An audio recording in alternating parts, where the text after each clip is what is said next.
Okay, welcome to today's episode. Okay, so this is just a follow-up video that I feel that I should do lah. Because after the VERS and SERS lah, the 99-year lease decay problem lah, wow, I see the comment inside a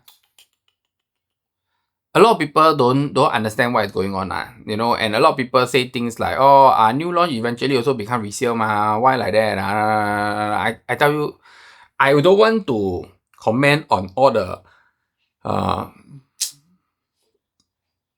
too noob question, okay? Or I don't want to comment on all the like people just want to say for the sake of saying, like never think lah, you know. So I want to comment on the real questions, okay? So I think a lot of people asking, so Aaron, but new launch and resale, they still don't understand what's the difference. It's very simple. Today you buy new launch, right? You are the first mover, you hold the property, you are first owner. Everybody buy at the same price in the condo. So everybody, right, will try to sell higher than the same price that they buy. When that happens, right, it's very hard for prices to drop. And all these new launch they buy today, right, they can only sell technically 4 years later because SSD changed to 4 years. So they won't sell before that because they have to pay extra tax. So the price that they lock in today is actually the price 4 years later. Okay? But resale is different. Resale, the price you lock in today, okay, you must, it's today's price. Today you pay for this price. Okay, you want to sell 4 years later, you must make sure you make money. But your property become very old. But this new launch, they become new because they from a land become a building. The building nobody stay. So 4 years later, then they go in, the building is new. Your one is 4 years later, the building will get older only. Okay, I think that's the easiest way to explain it. Okay, so it's very different for the price you pay for a new launch and the price you pay for a resale because the age of the property and the lease go down. For new launch, people don't care so much because even the 99 years starts when they are building. They also cannot stay. They look at the condition of the place. And all of them are first owner. They all buy at the same price, you know. But you go to the resale, right? I can tell you, there's an owner that bought 10 years ago. He don't need to sell. Even if 4 years later, 5 years later, he sell the price you buy today, he still make money. Correct or not? So you all must understand there's a lot of logic to this, but I don't want to go too deep into it. So, and 99 years, this thing is like, I don't know, it's already said long ago, like some of the people, Hao Lian say, wow, you know, say long ago, you all don't know, you know, okay, they are not wrong, already announced long ago. So, if you ask me, I also did chit-chat with my overseas friend about this because they were asking me and we were just, they are interested to know what do I feel about this 99 years because it's very uncommon in the other countries. So I explained something like that, okay? I told them that in HDB, the government need 99 years. Why? It's very simple. Because the government give you, frankly speaking, I think the government is fair, okay? I'm not trying to cite them, okay? Not saying that, oh, I'm the PAP guy or what, okay? I'm going to explain this. When the government give you a BTO or SBF, they give you at this concessionary price. This price that you take 5 years later, 8 years later, MOP, you sell, you confirm earn money. Okay, that's number one. You confirm earn money. 第一桶金已经给你了. Okay, money already give you already. Then, when they are new, right, the price start to go up. Go up until where? I don't know. Because if you realize, when it starts to get old, okay, where is the old mark? 20 years, is it old enough? I don't think it's old enough. 30 years, is it old enough? I still don't think it's old enough. But if you ask me the growth rate from the 5th year to the 10th year, compared to the growth rate from the 20 year to the 30 year, confirm the 5 year to 10 year or 5 year to 15 years, the growth rate is faster. The growth rate from the 20 year to the 30 year, the growth rate is slower. But it will reach a point, about, I think, 40 plus years, 50 plus years, it will reach a point where the growth rate may go negative. May go negative, not confirm go negative. But if you look at it this way, the drop in the negative growth rate, the drop, right, in the last 40 years, maybe, or in the last 30 years, maybe, if you calculate the money that you buy compared to you go out and rent a place, right, is confirmed cheaper. This is what I told my overseas friend. You can go and do the calculation. It's confirmed cheaper than the monthly rental that you have paid. So let's put this aside. The government got to cover all income groups. The average, the lower average, and the higher average. So if you got money, higher average, go and buy private property. You can go and play the stock game or the share game, okay? The stock market game. If you are average, you want to stay in HDB, can. Go and buy the newer HDB. If you are lower than average, can you still play the money game in the HDB market? Can. Go and get your second BTO flat. Okay? Or buy newer HDB flat. So always sell and buy, sell and buy, sell and buy. So we leave the older HDB flats to who? To the older people. Or the people that don't need the house for so long, or the people that are the lower income people, they instead of renting, you know, with all the grants and everything, they hold the house for the next 30, 40 years. It's still going to be very cheap. It's still going to be very cheap.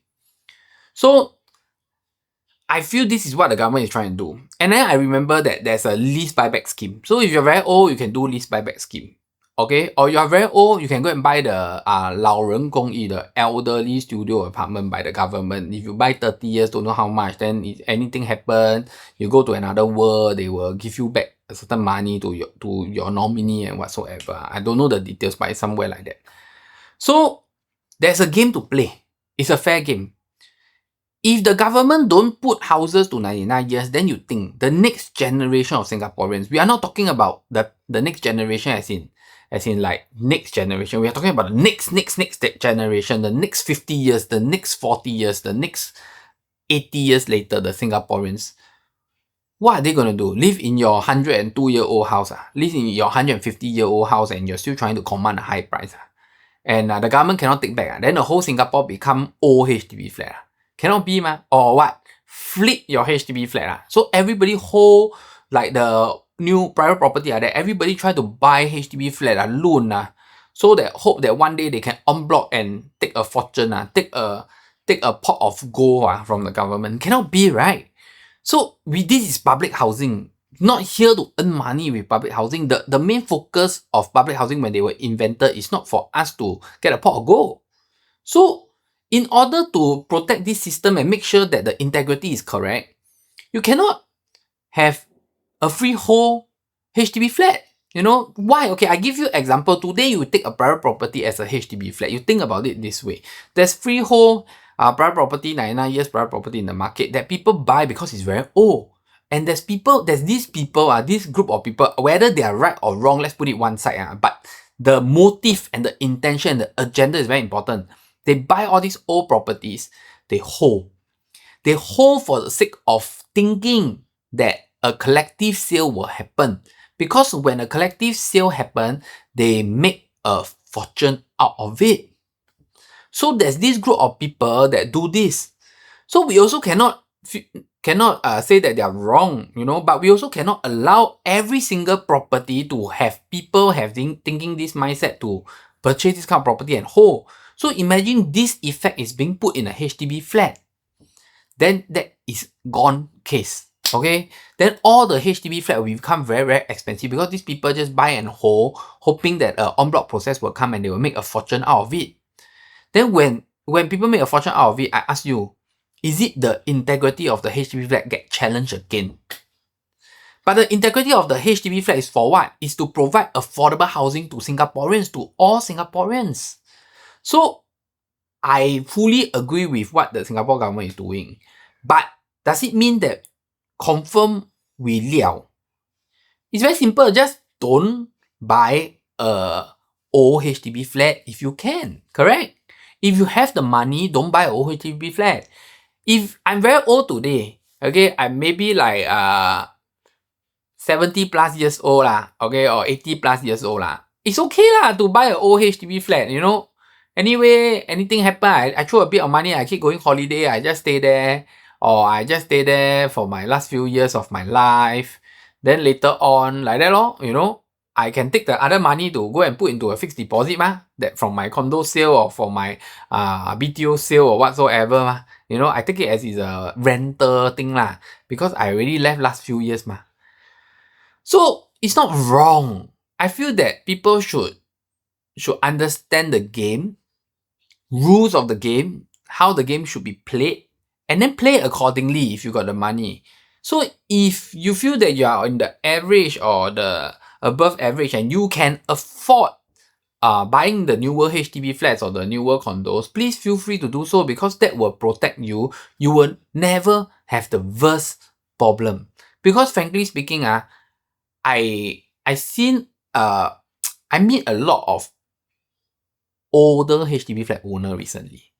And they also have the concept of VERS. And they are calling me because they want to sell it off. They sell it off moving to a older HDB flat, newer HDB flat. So I shared the same concept with them. If you feel that staying here is okay and you stay here forever, actually the money that you lose is very little.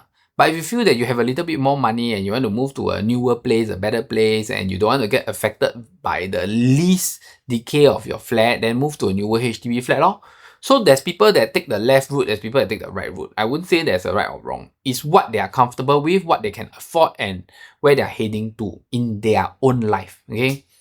So, cut the story short, I feel that this whole system is not wrong. It cannot be 100% correct. There's nothing in this world that is 100% correct. But main thing is, its integrity of the system is the best we can cover the integrity of HDB flat and the real meaning of HDB flat. So it has to be done that way. So as long as you do it correctly, you will not be at the expense of a lease decay. So it's just very simple. As long as you do your planning correctly, you will not be at the expense of lease decay. So my client, they are very smart.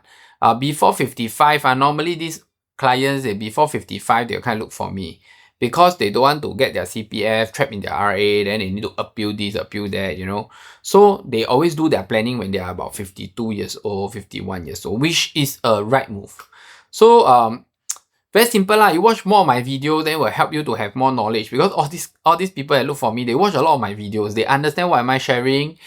They know that this concept is like that. They don't want to get trapped. They ask me for opinion. My job is to help you, and I also happy that I can help you, and so that you don't get trapped in whatever things that you don't want to get trapped in Okay, so hit the like button, subscribe button. See you in the next episode. I just want to share this because I know there's a lot of feedbacks. So I don't want to answer all those bo liao comment okay, but main thing is we understand the game, we understand the purpose is for the best of the future, and of course if you have a better scheme, feel free to go and tell the government yourself. Okay, no need to comment here, the government won't read my comment. I'm just a small fry. Okay, so hit the like button, subscribe button, see you in the next episode, and bye bye.